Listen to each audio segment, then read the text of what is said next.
Good morning, welcome to the class. നമ്മളിന്ന് deal ചെയ്യാൻ പോകുന്നത് critic of colonial education policies എന്നുള്ളതാണ്. അതായത് കൊളോണിയൽ എഡ്യൂക്കേഷൻ പോളിസീസിൻ്റെ ക്രിട്ടിക്. അപ്പോൾ ഇതിൽ ആദ്യമായിട്ട് നമുക്ക് പ്രധാനമായി 4 കൊളോണിയൽ എഡ്യൂക്കേഷൻ പോളിസീസാണ് നോക്കാനുള്ളത്. അതിൽ ഒന്നാമത്തത് ചാർട്ടർ ആക്ട് ഓഫ് 1813, രണ്ടാമത് മെക്കോളേസ് മിനിറ്റ്സ് 1835, മൂന്നാമത് Woods dispatch 1854 and Hunter commission 1882. ഇത് മൊത്തത്തിൽ നമുക്കൊരു ഓവർവ്യൂ നോക്കാം ഈ 4 എഡ്യൂക്കേഷൻ പോളിസീസിൻ്റെ, അതിൻ്റെ ഫീച്ചേഴ്സ്, അതേപോലെ തന്നെ ഇമ്പാക്റ്റ്, അതിനുശേഷം ക്രിട്ടിക്ക് നോക്കാം. അതിൽ ചാർട്ടർ ആക്ട് ഓഫ് 1813 എന്നുള്ളത് നമുക്കറിയാം. ഇതിൻ്റെ മുന്നേയും ഒരുപാട് ചാർട്ടർ ആക്റ്റുകൾ വന്നിട്ടുണ്ട്. അപ്പോൾ അതിൻ്റെ ഒരു മുന്നേ വന്നിട്ടുള്ള ചാർട്ടർ ആക്ടിൻ്റെ റിന്യൂ ആണ് അടുത്ത 20 ഇയേഴ്സിനുള്ളത്. അപ്പോൾ ഇതിൽ കുറച്ച് മാറ്റങ്ങൾ വന്നു. അതുവരെ ഇംഗ്ലീഷ് ഈസ്റ്റ് ഇന്ത്യ കമ്പനിക്ക് ഉണ്ടായിരുന്ന കുറച്ച് റൈറ്റുകളിലൊക്കെ കുറച്ച് ചേഞ്ചസ് ഉണ്ടായിട്ടുണ്ട്. ബ്രിട്ടീഷ് പാർലമെൻറ്റാണ് ഇത് ചാർട്ടർ ആക്ട് ഇംപ്ലിമെൻറ്റ് ചെയ്യുന്നത്. അതിൽ ഒന്നാമത്തെന്ന് പറയുന്നത് എൻഡ് ഓഫ് ട്രേഡ് മോണോപോളി എന്നുള്ളതാണ്. അതുവരെ ഇംഗ്ലീഷ് ഈസ്റ്റ് ഇന്ത്യ കമ്പനി ഒരു മോണോപോളി ആയിട്ടാണ് പ്രവർത്തിച്ചിരുന്നത്. അപ്പോൾ അത് കുറച്ചും കൂടി ഓപ്പൺ ആക്കി. അതുപോലെ തന്നെ ഏറ്റവും പ്രോഫിറ്റ് കിട്ടിയിരുന്നത് ടീ ട്രേഡും അതേപോലെ തന്നെ ഓപ്പിയം ട്രേഡിൽ നിന്നായിരുന്നു ചൈനയായിട്ടുള്ള, അത് നിലനിർത്തുകയും ചെയ്തു. ഫിനാൻഷ്യൽ പ്രൊവിഷൻസ് ഫോർ എഡ്യൂക്കേഷൻ ഉണ്ടായി.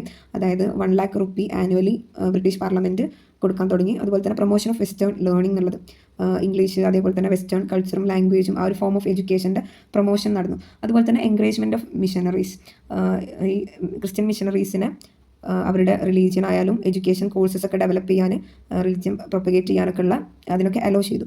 അതേപോലെ തന്നെ അതുപോലെ English east India company complete ഒരു സ്വന്തമായിട്ട് റൂളുകൾ ഉണ്ടാക്കുക, അത് ആക്ട് ചെയ്യാന്നുള്ള രീതിയാണ് ഉണ്ടായിരുന്നത്. അതിന് പകരം ബ്രിട്ടീഷ് പാർലമെൻറ്റ് അവിടുത്തെ ക്രൗണിന് അതിൻ്റെ സവോജനിറ്റി കൊടുത്തു, പരമാധികാരം ബ്രിട്ടീഷ് ക്രൗണിന് കൊടുത്തു. അതുപോലെ തന്നെ ഫിനാൻഷ്യൽ ഗ്യാരണ്ടി കൊടുത്തു. അതേപോലെ തന്നെ ഗവൺമെൻറ്റിൻ്റെ provisions to strengthen the power of provincial government of India, അതിനും കൂടി ഒരു പവർ കൊടുത്തു. ഇതിൻ്റെ ഇമ്പാക്റ്റ് ആയിട്ട് വരുന്നത് എക്കണോമിക് ഓപ്പണിംഗ് ഓഫ് ഇന്ത്യ, അതേപോലെ തന്നെ beginning of western education, spread of Christian missionary activities, അതുപോലെ തന്നെ increased revenue collection, reduction of company ഡെപ്റ്റ്, അതേപോലെ തന്നെ സ്ട്രെങ്തൻഡ് കൊളോണിയൽ അഡ്മിനിസ്ട്രേഷൻ എന്നുള്ളതാണ്. By empowering provisional governments and asserting the Crown's sovereignty, the act helped in streamlining and strengthening the British administrative control over India. രണ്ടാമതായിട്ട് വരുന്നത് മെക്കോളേ minutes ആണ് 1835. അത് ഈ charter ആക്ടിന് ശേഷം വെസ്റ്റേൺ എഡ്യൂക്കേഷനൊക്കെ ഇംപ്ലിമെൻ്റ് ഒക്കെ ചെയ്തതിന് ശേഷം അവിടെ ഒരു കോൺഫ്ലിക്റ്റ് ഉണ്ടാവാൻ തുടങ്ങി സൊസൈറ്റിയിൽ. ഓറിയൻ്റലിസ്റ്റ് ആംഗ്ലിസിസ്റ്റ് കോൺട്രവേഴ്സി ഉണ്ടാവാൻ തുടങ്ങി. ഓറിയൻ്റലിസ്റ്റ് പറഞ്ഞത് അതാത് റീജിയണൽ ലാംഗ്വേജിലാണ് പഠിപ്പിക്കേണ്ടതെന്നുള്ളത്. പക്ഷേ ആംഗ്ലിസിസ്റ്റ് പറഞ്ഞിട്ടുണ്ടെങ്കിൽ അവർ ഇംഗ്ലീഷ് ആണ് ലാംഗ്വേജ് ആക്കേണ്ടത്, ഇംഗ്ലീഷിനെ സുപ്പീരിയർ ആയിട്ട് കണ്ട്. ഈ 2 കോൺട്രവേഴ്സിയാണ് അവിടെ ഉണ്ടായത്. അപ്പോൾ അത് അഡ്രസ്സ് ചെയ്യാൻ വേണ്ടിയിട്ടാണ് ലോർഡ് വില്യം ബെൻറ്റിക്ക് ലോർഡ് മെക്കോളേനെ ഈ വിഷയം പഠിക്കാനും അതിനുശേഷം അതിന് മിനിറ്റ്സ് അവതരിപ്പിക്കുകയാണ് ചെയ്തത്. അതാണ് മെക്കോളേ മിനിറ്റ്സ് എന്നറിയപ്പെടുന്നത്. അതിൻ്റെ ഫീച്ചേഴ്സ് എന്ന് പറയുന്നത് മീഡിയം ഓഫ് ഇൻസ്ട്രക്ഷനായിട്ട് ഇംഗ്ലീഷ് റെക്കമെൻഡ് ചെയ്തു. അതേപോലെ തന്നെ അത് superior to traditional learning English ആയിട്ട് കണ്ടു. അതേപോലെ തന്നെ creation of a new class, ഇതിനുശേഷം ഒരു ന്യൂ ക്ലാസ്സിന് ഉണ്ടാക്കാൻ തീരുമാനിച്ചു. അതായത് അതുവരെ 2 ക്ലാസ്സാണ് ഉണ്ടായിരുന്നത്. അതിന് പകരം ഇന്ത്യൻ ഇൻ ബ്ലഡ്, ആ ക്ലാസ്സിൻ്റെ ക്വാളിറ്റി എന്ന് പറയുന്നത് വളരെ ഫേമസ് ആയിട്ടുള്ള ഈ സെൻറ്റൻസ് ആണ്. Indian in blood and colour but English in taste, in opinion, in morals and in intellect. ഇങ്ങനത്തെ ഒരു കൂട്ടം ആളുകളെ ഉണ്ടാക്കാനുള്ള ഒരു പുതിയ ക്ലാസ് തുടങ്ങി. അതിന് ഇവർ ഉപയോഗിച്ച തിയറി എന്ന് പറയുന്നത് ഡൗൺവേർഡ് ഫിൽട്രേഷൻ തിയറി പ്രകാരമാണ്. അവർ ഒരു മെത്തേഡ് പ്രകാരമാണ് അവർ പ്രവർത്തിച്ചത്. അതായത് കുറച്ച് ആളുകളെ സെലക്ട് ചെയ്തിട്ട് ഇവർ പഠിപ്പിക്കും, ഇവർ എഡ്യൂക്കേഷൻ കൊടുക്കും, അവർ ബാക്കിയുള്ള പോപ്പുലേഷനെ മാസസിനെ അവർ പഠിപ്പിക്കും എന്നുള്ളതായിരുന്നു. അതിൽ മെയിനായിട്ടും എലൈറ്റിനാണ് ഇവർ ചൂസ് ചെയ്തത്. അതുപോലെ തന്നെ പോളിസിയിൽ കുറച്ച് ചേഞ്ചസ് ഉണ്ടായി. അതുവരെ സംസ്കൃത് അതേപോലെ തന്നെ അറബിക് പ്രിൻറ്റിങ്ങുകൾ നടന്നിരുന്നു, അത് ഫുള്ള് ഇല്ലാതാക്കി. അതുപോലെ തന്നെ അവിടെ പേർഷ്യൻ ആയിരുന്നു കോർട്ട് ലാംഗ്വേജ് ആയിട്ട് ഇന്ത്യയിൽ അതുവരെ ഉണ്ടായിരുന്നത്. അതിന് പകരം ഇംഗ്ലീഷ് റീപ്ലേസ് ചെയ്യപ്പെട്ടു. അതേപോലെ തന്നെ വെസ്റ്റേൺ സയൻസും ലിറ്ററേച്ചറൊക്കെ കൂടുതൽ സുപ്പീരിയർ ആയിട്ട് അല്ലെങ്കിൽ അതിനെ പ്രയോറിറ്റൈസ് ചെയ്യാൻ തുടങ്ങി. ഇതിൻ്റെ ഇമ്പാക്റ്റ് ആയിട്ട് വരുന്നത് ബൈ 1842 സ്കൂൾസ് വർ എസ്റ്റാബ്ലിഷ്ഡ്. അതേപോലെ തന്നെ ബംഗാൾ പ്രസിഡൻസിയിലൊക്കെ കുറേ സ്കൂളുകൾ ഉണ്ടാവാൻ തുടങ്ങി. അതുപോലെ modern education introduced Indians to western political and social ideas, fostering the intellectual foundation for nationalism. ഇതാണ് നാഷണലിസത്തിലേക്ക് ഫോസ്റ്റർ ചെയ്തു എന്നുള്ളതാണ് പറയപ്പെടുന്നത്. അതുപോലെ തന്നെ എന്നിരുന്നാലൊക്കെ ഡൗൺവേർഡ് ഫിൽട്രേഷൻ തിയറി ഫെയിലായി. കാരണം അവർ വളരെ ലിമിറ്റഡ് ആയിട്ടുള്ള എലൈറ്റ്സിന്, എലൈറ്റ്സിൽ മാത്രം ലിമിറ്റഡ് ആയി എഡ്യൂക്കേഷൻ എന്ന് പറയുന്നത്. മാസസ് ആരും എഡ്യൂക്കേറ്റഡ് ആയില്ല, അവർ അൺഎഡ്യൂക്കേറ്റഡ് ആയിട്ട് റിമെയിൻ ചെയ്തു. അടുത്തതായിട്ട് വുഡ്സ് ഡിസ്പാച്ച് ആണ് 1854. വുഡ്സ് ഡിസ്പാച്ച് എന്ന് പറയുന്നത് ഈ ചാർട്ടർ ആക്ട് 1853 ഇൻട്രൊഡ്യൂസ് ചെയ്തൊരു എഡ്യൂക്കേഷൻ പോളിസിയാണ്. ഫസ്റ്റ് കോംപ്രഹെൻസീവ് എഡ്യൂക്കേഷൻ പോളിസിയാണ്. It aimed to establish a robust education framework across India. ഇതാണ് magna carta of Indian education, history of Indian education എന്നറിയപ്പെടുന്നത്. ഇത് മെയിനായിട്ട് ഫോക്കസ് ചെയ്തത് എഡ്യൂക്കേഷൻ ഫോർ ഓൾ എന്നുള്ളതാണ്. അതേപോലെ തന്നെ വിത്ത് സ്കോളർഷിപ്പ് സപ്പോർട്ടോട് കൂടിയിട്ട് സ്റ്റുഡൻസിന് എല്ലാവർക്കും എഡ്യൂക്കേഷൻ എന്നുള്ളതായിരുന്നു ഇതിൻ്റെ മെയിനായിട്ടുള്ള ഫോക്കസ് എന്ന് പറയുന്നത്. അതുപോലെ തന്നെ ഇത് ലോക്കൽ ലാംഗ്വേജിനെയും ഇംഗ്ലീഷ് ലാംഗ്വേജിനെയും മിക്സപ്പ് ചെയ്തു, അതായത് local language four schools and English language four higher studies എന്നുള്ളൊരു രീതിയാണ് ഇത് കണ്ടത്. പിന്നെ ഇതിൻ്റെ ഒരു മെയിൻ എസ്റ്റാബ്ലിഷ്മെൻ്റ് എന്ന് പറയുന്നത്, മെയിനായിട്ട് ഇവർ ചെയ്തൊരു കാര്യം എന്ന് പറയുന്നത്, കൽക്കത്ത, മദ്രാസ്, ബോംബെ എന്നിവിടങ്ങളിൽ യൂണിവേഴ്സിറ്റി, ഒരു ലണ്ടൻ യൂണിവേഴ്സിറ്റിയുടെ മോഡലിലുള്ള യൂണിവേഴ്സിറ്റീസ് ഇവിടെ 1857 എസ്റ്റാബ്ലിഷ് ചെയ്തു എന്നുള്ളതാണ്. അതേപോലെ തന്നെ ഗ്രേഡഡ് സ്കൂൾ എന്നുള്ളൊരു കാര്യം മുന്നോട്ട് വെച്ചു, അതായത് universities, colleges, high school, middle school, primary school ഇതൊക്കെ റെക്കമെൻഡ് ചെയ്തു. അതേപോലെ തന്നെ ഫീമെയിൽ ആൻഡ് വൊക്കേഷണൽ എഡ്യൂക്കേഷൻ, അതേപോലെ തന്നെ ഗ്രാൻസ് ഇൻ എയ്ഡ്, അതായത് private school satisfying conditions like secular education and inspections for eligible for financial aid, ഇതൊക്കെ ഉണ്ടായി. ഇതിൻ്റെ ഒരു ഇമ്പാക്റ്റ് എന്ന് പറയുകയാണെങ്കിൽ ആക്സസ് കിട്ടി എന്നുള്ളത് തന്നെയാണ്, എഡ്യൂക്കേഷനിലേക്ക് ആക്സസ് കിട്ടി. But it neglect Indian language and culture, കാരണം ഹയർ സ്റ്റഡീസിലൊക്കെ ഇംഗ്ലീഷാണ് മീഡിയേറ്റ് ഉണ്ടായിരുന്നത്. അതുകൊണ്ട് തന്നെ ഇന്ത്യൻ ലാംഗ്വേജിനൊക്കെ കൾച്ചറിനൊക്കെ ഇത് വെസ്റ്റേൺ കൾച്ചറാണ് പഠിപ്പിക്കുന്നത്. അതുപോലെ education become A means of livelihood rather than pursuit of knowledge, ഒരു ജോബ് ഓറിയൻറ്റഡ് അല്ലെങ്കിൽ ജീവിക്കാൻ വേണ്ടി അങ്ങനത്തെ ഒരു സാനിറ്ററി എഡ്യൂക്കേഷൻ മാറി. ഇതൊരു നോളജിനായിരുന്നു ഇമ്പോർട്ടൻ്റ് ഉണ്ടായിരുന്നത്, മൊത്തത്തിൽ മാറി. അതേപോലെ തന്നെ എഡ്യൂക്കേഷൻ സെൻട്രലൈസ്ഡ് ആയി and laying the foundation for modern institutional frameworks, അത് സെൻട്രലൈസ്ഡ് എഡ്യൂക്കേഷനും അതേപോലെ തന്നെ ഇപ്പോഴത്തുള്ളൊരു ഇൻസ്റ്റിറ്റ്യൂഷണൽ ഫ്രെയിംവർക്കിനൊക്കെ ഹെൽപ്പ് ചെയ്തു. അടുത്തതായിട്ട് ഹണ്ടർ എഡ്യൂക്കേഷൻ കമ്മീഷനാണ്. ഇത് 1882 ഈ ഒരു കമ്മീഷൻ എന്ന് പറഞ്ഞിട്ടുണ്ടെങ്കിൽ വുഡ്സ് ഡിസ്പാച്ചിൻ്റെ പോരായ്മകളൊക്കെ പരിഹരിക്കാൻ വേണ്ടിയിട്ട് റെക്കമെൻഡേഷൻ, സജഷനുകൾ, അതിൻ്റെ ആക്റ്റിൽ എന്തെങ്കിലും മാറ്റങ്ങളൊക്കെ വരുത്തണോ എന്നുള്ളതിൻ്റെ ഒരു റിവ്യൂവിന് വേണ്ടിയിട്ടാണ് ഹണ്ടർ എഡ്യൂക്കേഷൻ കമ്മീഷൻ വന്നിട്ടുള്ളത്. അപ്പോൾ അതിൻ്റെ സജഷൻസ് ആണ് പറയുന്നത്. അത് മെയിനായിട്ട് ഫോക്കസ് ചെയ്ത് പ്രൈമറി എഡ്യൂക്കേഷനിലാണ്, റാദർ ദാൻ ഹയർ എഡ്യൂക്കേഷൻ. മറ്റേ ഹയർ എഡ്യൂക്കേഷനൊക്കെ ഇമ്പോർട്ടൻറ്റ് കൊടുത്തിരുന്നു, പക്ഷേ അതിന് പോരായ്മകൾ വന്നതുകൊണ്ട് ഒന്നും കൂടി പ്രൈമറി എഡ്യൂക്കേഷനിൽ ഫോക്കസ് ചെയ്യണം എന്നുള്ളത് പറഞ്ഞു. അതേപോലെ തന്നെ indigenous education systems were left free of government interference നിന്ന് ഫ്രീ ആവാൻ തുടങ്ങി ഇൻഡിജിനസ് എഡ്യൂക്കേഷൻ സിസ്റ്റം.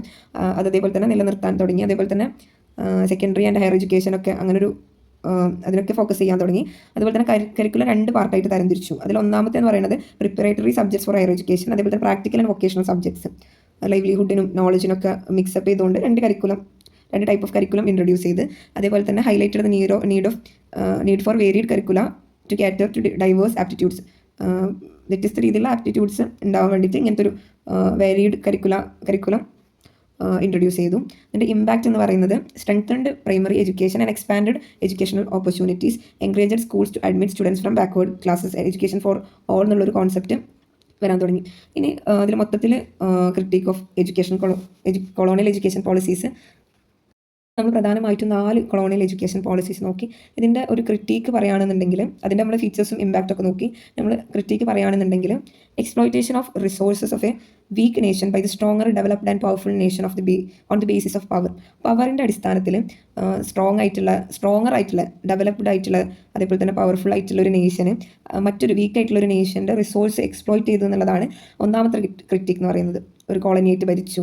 അതേപോലെ തന്നെ implemented it's on form of educational system, western educational system ആയിരുന്നു ഇന്ത്യയിൽ കൊടുക്കുന്നത്, അല്ലാതെ ഇന്ത്യൻ എഡ്യൂക്കേഷൻ സിസ്റ്റം എൻകറേജ് ചെയ്യാനോ അതിനെ ഡെവലപ്പ് ചെയ്യാൻ വളർത്താനൊന്നും ചെയ്തില്ല എന്നുള്ളതാണ്. അതേപോലെ തന്നെ colonial education manage by missionaries എന്നുള്ളത് ഒരു വലിയ ക്രിട്ടിക്കാണ്. വേറൊരു എഡ്യൂക്കേഷൻ ബോഡി ഒന്നല്ല, മിഷണറീസ് ആണ് അത് മാനേജ് ചെയ്തിരുന്നത്. അതേപോലെ തന്നെ try to destroy Indian culture, tradition, values. വേറൊരു എഡ്യൂക്കേഷൻ പഠിപ്പിക്കുന്നതിലൂടെ അത് ഇന്ത്യൻ കൾച്ചറും ട്രഡീഷനും വാല്യൂസൊക്കെ നെഗ്ലക്ട് ചെയ്ത്. അതേപോലെ തന്നെ വെസ്റ്റേൺ എഡ്യൂക്കേഷൻ സിസ്റ്റം അല്ലെങ്കിൽ കൊളോണിയൽ എഡ്യൂക്കേഷൻ പോളിസീസ് ഒക്കെ ഇൻഅപ്രോപ്രിയേറ്റ് ചെയ്യുന്നു ഇന്ത്യക്ക്. അതേപോലെ തന്നെ അൺസ്യൂട്ടബിൾ ഫോർ ഇന്ത്യൻ എൻവയോൺമെൻറ്റിന് ഒട്ടും സ്യൂട്ടായിട്ടുള്ളതല്ലായിരുന്നു. അതേപോലെ തന്നെ എഡ്യൂക്കേഷൻ ഓഫ് മാസസിനെ നെഗ്ലക്ട് ചെയ്തു. ഡൗൺ ഫിൽട്രേഷൻ തിയറി ഒക്കെ നമ്മൾ പഠിച്ചു. അപ്പോൾ നമുക്ക് മനസ്സിലായി ഒരു ഫ്യൂ പീപ്പിളിനെയാണ് ഇവർ എഡ്യൂക്കേറ്റ് ചെയ്തത്. പിന്നെ അതേപോലെ തന്നെ എല്ലാവരെയും പഠിപ്പിക്കുക എന്നുള്ളൊരു എഡ്യൂക്കേഷൻ ഫോർ ഓൾ എന്നുള്ളൊരു പർപ്പസ് ഒന്നും സക്സസ് ആയിട്ടുണ്ടായിരുന്നില്ല. അതേപോലെ തന്നെ ഇൻഡിജിനസ് എഡ്യൂക്കേഷണൽ സിസ്റ്റത്തിനെ നെഗ്ലക്ട് ചെയ്ത് രണ്ടും കൂടി ഇൻറ്റഗ്രേറ്റ് ചെയ്തിട്ടുള്ളൊരു സാധനമൊന്നും അല്ല വന്നിരുന്നത്. ഇൻറ്റഗ്രേറ്റ് ചെയ്ത് ഞാൻ നോക്കിയിട്ടുണ്ടെങ്കിൽ പോലും അത് റീജിയണൽ ലാംഗ്വേജ് എന്നുള്ള അർത്ഥത്തിൽ മാത്രമായിരുന്നു. നിലവിലുണ്ടായിരുന്ന സിലബസൊക്കെ മൊത്തത്തിൽ മാറ്റുകയാണ് ചെയ്തത്. നമുക്ക് സ്വന്തമായിട്ട് എഡ്യൂക്കേഷൻ സിസ്റ്റം ഒക്കെ ഉണ്ടായിരുന്നു, പക്ഷെ അതൊന്നും ഒട്ടും കൺസിഡർ ചെയ്യാതെ നെഗ്ലക്ട് ചെയ്തിട്ടുണ്ട്. അതേപോലെ തന്നെ there is no suitable, stable and definite aims and objectives of education. കുറേ പോളിസീസ് ഇറക്കി എന്നല്ലാണ്ട് അതിന് കൃത്യമായൊരു എയിമോ ഒബ്ജക്റ്റീവോ ഒന്നും ഉണ്ടായിരുന്നില്ല. അതും നമ്മുടെ ഒരു ഇന്ത്യൻസിൻ്റെ എഡ്യൂക്കേഷൻ്റെ വളർത്താൻ അങ്ങനെയൊന്നും ഉള്ളൊരു ഒബ്ജക്റ്റീവ് അല്ലായിരുന്നു ഉണ്ടായിരുന്നത്. നേരെ മറിച്ച് അവരുടെ ഒരു ഗുണത്തിനൊക്കെ വേണ്ടിയിട്ടുള്ള രീതിയിൽ എഡ്യൂക്കേറ്റഡ് ആക്കുകയാണ് ചെയ്തത്. അപ്പോൾ ഇതാണ് പ്രധാനമായും ക്രിട്ടിക്കായിട്ട് പറയാനുള്ളത്. അടുത്തത് ഒരു 10 ക്വസ്റ്റ്യൻസ് ഉണ്ട്, നമുക്ക് അതിലൂടെ ഒന്ന് പെട്ടെന്ന് ഓടിച്ചു പോവാം. ഒന്നാമത്തെ question, what was the primary objective of the British in introducing English education India as per Macaulay minutes? to promote traditional Indian knowledge system. Option B, to create a class of Indians who were English in taste, in opinions, in morals, and in intellect. Option C, to achieve universal literacy across the Indian population. D, to prepare Indians for administrative self-governance. The answer is option B. Question 2. Which document is famously known for advocating the downward filtration theory in Indian education? അതിൽ option B ആണ് Macaulay minutes. Question number 3. The establishment of universities in Calcutta, Bombay and Madras was a key recommendation of which British policy document? ഇത് വളരെ പ്രധാനപ്പെട്ട ഒരു ഫീച്ചറായിട്ട് പറഞ്ഞിട്ടുണ്ടായിരുന്നു. അതേതിൻ്റെ ഫീച്ചറാണ്? വുഡ്സ് ഡിസ്പാച്ചിൻ്റെ ഫീച്ചറാണ്. ഓപ്ഷൻ സി ആണ് correct answer. And fourth one is the downward filtration theory in colonial education was primarily criticized for focusing too much on vocational and technical training, intentionally restricting modern education to a small elite upper class, promoting Indian languages at the expense of English, being too expensive for the British treasury to maintain. And the option B is the correct answer. Intentionally restriction modern education to small elite upper class എന്നുള്ളതാണ്. And the fifth one is, a major critique of colonial education system was that it created a deep disconnect between the educated Indians and which of the following? Their own masses, culture and traditional livelihood എന്നുള്ളതാണ് correct answer.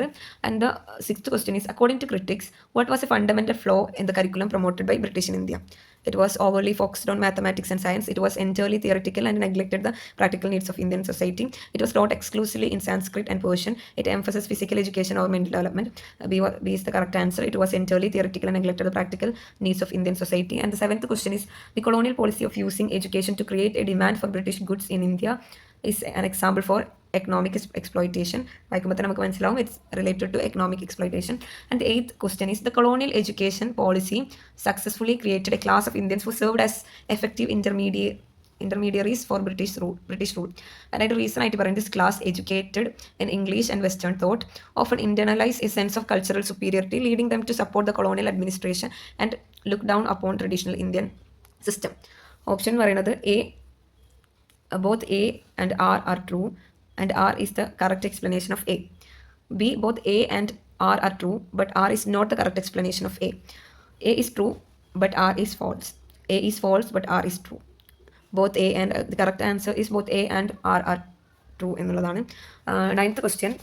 Assertion പറയുന്നത്, the colonial education system is criticized for being a primary cause of India's economic underdevelopment in the 19th century. And reason ആയിട്ട് പറയുന്നത്, it is systematically devaluated indigenous knowledge and technical skills related to handicrafts and agriculture while creating a literate class focused on clerical and administrative jobs, thereby stifling industrial and entrepreneurial growth.